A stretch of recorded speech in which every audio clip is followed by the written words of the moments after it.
Atualidades do estado do Tocantins. As transformações socioeconômicas com a construção da BR-153. Olá, pessoal! Nossa aula de hoje é a respeito das transformações socioeconômicas ao longo da BR-153, uma das rodovias mais extensas do Brasil, com mais de 3.500 quilômetros, dos quais um pouco mais de 800 quilômetros passa pelo nosso estado do Tocantins. Vamos tentar entender essa questão. Primeiro, que até o governo JK, Juscelino Kubitschek, que comanda o Brasil de 1956 a 1961, o Brasil só tinha ligação com a região amazônica via avião ou via barco. Isso porque não havia nenhuma ligação rodoferroviária, ou seja, por rodovias ou por ferrovias, que ligassem a região centro-sul do país até a Amazônia. JK tem uma preocupação fundamental com a assimetria de desenvolvimento macro-regional. Algumas regiões muito mais ricas do que outras no Brasil. Nesse sentido, ele transfere então a capital da República do Rio de Janeiro para o Centro-Oeste, Centro-Oeste que até então era uma imensa área anecúmena, ou seja, pouco ou não ocupada. A construção de Brasília dinamiza a ocupação do Centro-Oeste. Uma outra preocupação era com a região Nordeste, uma área que havia perdido importância econômica e política, desde a transferência do ciclo da cana-de-açúcar para a mineração em Minas Gerais. E lá, para o Nordeste, ele cria a SUDENE, a Superintendência de Desenvolvimento do Nordeste. Em relação à Amazônia, ele resolve então criar a BR-153, também chamada de Transbrasiliana ou ainda de rodovia Belém-Brasília. Na verdade, nós sabemos que ela faz uma interligação entre a região centro-sul do país até a região amazônica. E como dissemos, nós temos lá que mais de 800 quilômetros passa pelo estado do Tocantins. Bom, o que nós precisamos entender então é o que causou a construção dessa rodovia. Repito, a única ligação rodoviária até a década de 60 entre a região amazônica e o centro-sul. A área do norte de Goiás, atual estado do Tocantins, também era uma área despovoada. A densidade demográfica era extremamente baixa.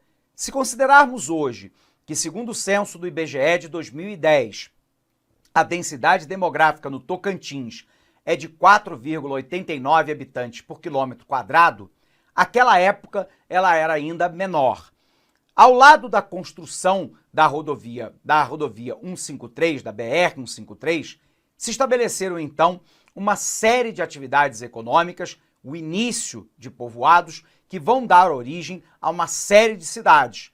Por um outro lado, houve a dinamização de centros urbanos muito pequenos que já existiam e que vão se tornando cada vez mais populosos com a passagem da estrada, porque a estrada permite o deslocamento de bens e, portanto, uma dinamização econômica com o escoamento da produção, sobretudo agropecuária, e, por um outro lado, permite também o deslocamento populacional. Ao longo do trecho da via, vai se formando postos de gasolina, pequenos vilarejos, pequenas atividades agropastoris, que tem na via, uma fonte importante do deslocamento da sua produção para a dinamização local. A gente vai poder perceber também, é claro, que ao longo da rodovia vai se estabelecer uma série de atividades agropecuárias. Em parte, o aspecto danoso disso vai ser uma devastação da área do Cerrado ao longo da rodovia que corta o Tocantins.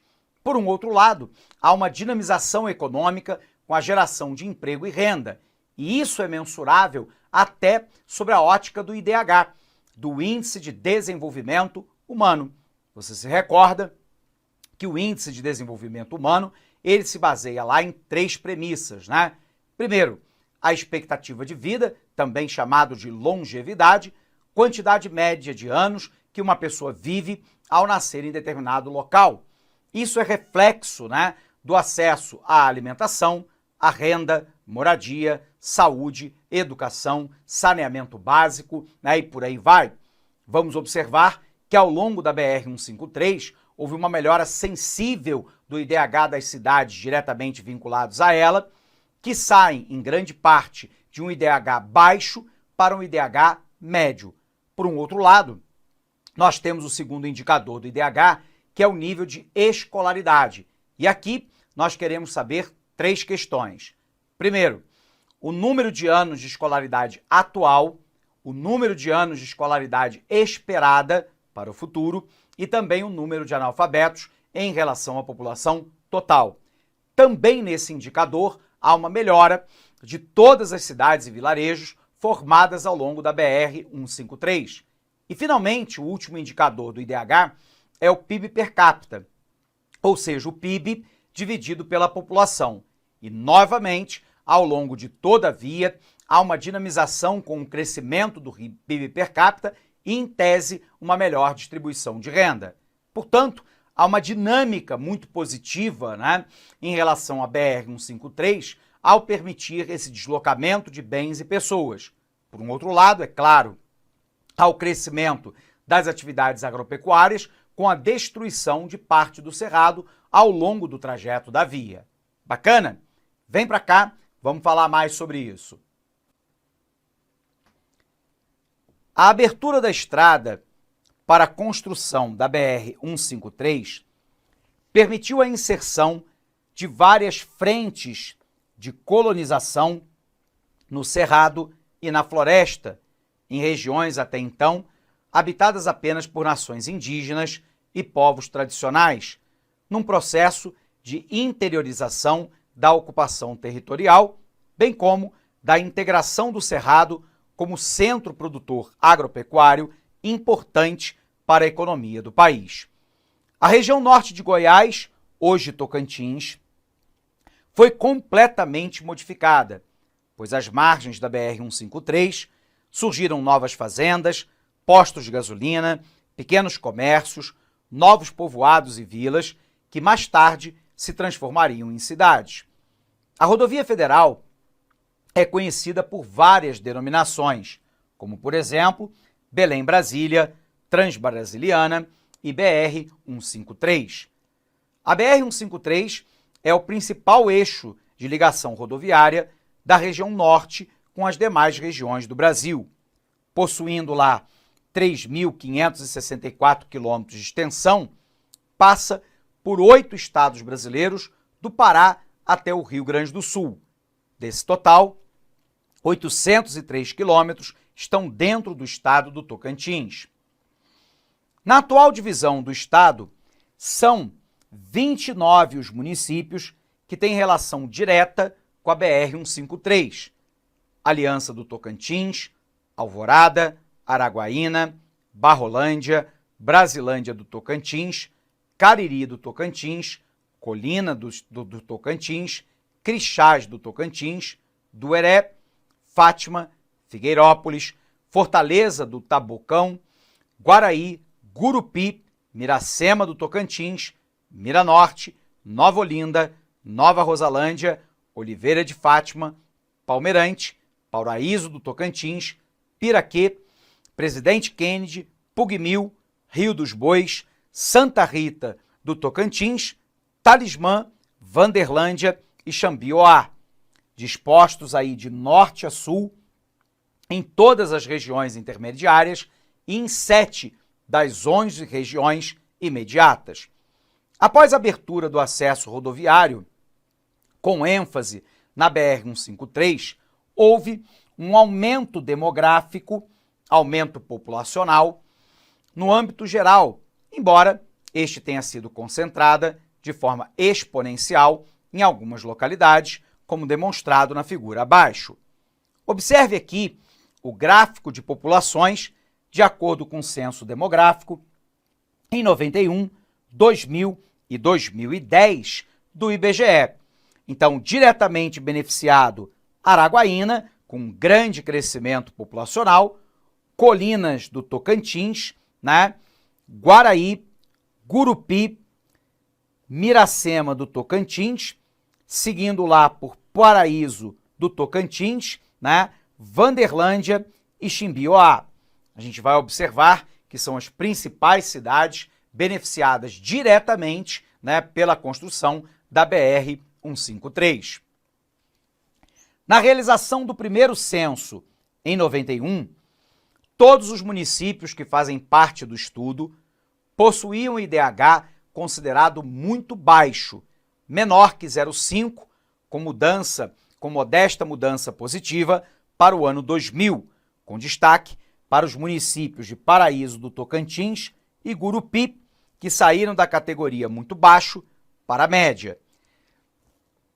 Foram 13 municípios que não apresentaram mudança de categoria e os demais melhoraram, porém continuaram tendo um índice classificado como baixo. Para visualizar o projeto de mudança do IDH nas cidades, observe a figura. Quando a gente pega aqui o índice de desenvolvimento humano dos municípios e a sua relação direta com a BR-153, você vai observando que de 91 até 2010, o IDH, que era considerado muito baixo, menor que 0,5, ele se torna um IDH médio e depois, em grande parte, um IDH considerado bom, o que é resultado direto da dinamicidade econômica provocada pela própria rodovia. Na contagem dos municípios por categoria e em relação à variação do IDH no período observado entre 91 e 2000, a gente vai observar que na rodovia que corta a sede, 3 municípios, o IDH-M, que é o Índice de Desenvolvimento Humano Municipal, não subiu. 11, no entanto, subiram. Quando nós olhamos para a rodovia que não passa pela sede, nós tivemos 2 municípios que não subiu e 3 que subiram. Na rodovia que tangencia a sede do município, 7 não subiram e 3 subiram. E na rodovia sem relação com o município, 94 não subiu e 16 subiram. O que mostra de maneira clara que quando a rodovia ela corta a sede, há uma melhora significativa do IDH-M. Em resumo, além de permitir o escoamento da produção agropecuária, de incentivar o comércio em seu trajeto, prosperaram várias cidades, dentre elas as principais, Araguaína e Gurupi, além de outras de menor estrutura. A região norte do estado de Goiás era despovoada, abandonada e isolada de outras regiões devido à grande extensão territorial e à distância da sede administrativa de Goiás. Além disso, a ausência da infraestrutura de transporte adequada inviabilizava o escoamento de produção e matérias-primas nessa região. Com a construção da BR, parte significativa disso é solucionado. Somente a partir da década de 60, com a construção da BR-153, é que foi consolidada a interligação do norte de Goiás, hoje estado do Tocantins, a outras localidades do país, facilitando o escoamento da produção e a chegada de produtos nessa região, promovendo um fluxo de mercadorias e serviços. O acesso promovido pela rodovia possibilitou apresentar a região norte de Goiás a outras regiões do país e inseri-las no contexto econômico nacional, o que culminou em um novo desenho territorial com o povoamento da região através da ocupação urbana e rural, valorização das terras, posterior expansão e modernização agropecuária e, óbvio, a melhoria da infraestrutura urbana. Bacana? Pessoal, encerramos essa aula por aqui. Abraço forte para você e bons estudos!